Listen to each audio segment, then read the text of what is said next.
Now, I've got to ask you before you go about Kamala Harris and her choice of running mate. She's picked the far left governor of Minnesota. This is a man who made headlines for signing legislation to put tampons in boys' restrooms in schools. He backed the BLM riots even as they destroyed Minneapolis, and who said he'd provide giant ladders, Douglas, so illegal immigrants could climb any wall Donald Trump built. This choice is astonishing. What do you make of Tim Walz as a future Veep? Well, it's interesting when this happens is that the whole world's media attention turns onto Tim Walz, and you've already listed some of the really, I think, just indefensible things that he's done in his career. Of course, he will now pretend to be somebody else, just as Kamala tries to pretend to be somebody else. But, remember the intense scrutiny of J.D. Vance once Trump nominated him as his Veep choice. It was very, very interesting because, of course, everybody goes over every single little thing that Vance has ever said, and they find something that offends some people, and then they blow it up.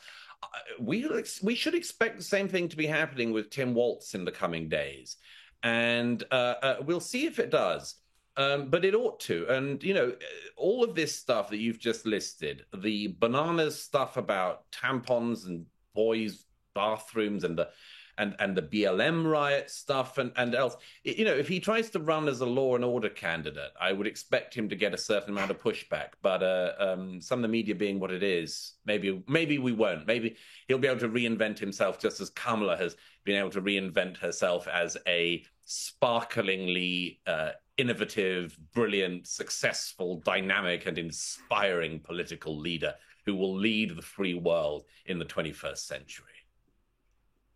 Oh, look, I'm sure the media protection racket will be in full swing, but just the fact that she did not pick the most obvious candidate, which may have secured her Pennsylvania, and it seems to be, Douglas, purely because of fears that picking a Jewish man who has been pro-Israel was going to cause all sorts of divisions within the Democrats, perhaps even see unrest at the Democrat National Convention. The Democrats appear to have a anti-Semitism problem that runs a lot deeper than just the squad.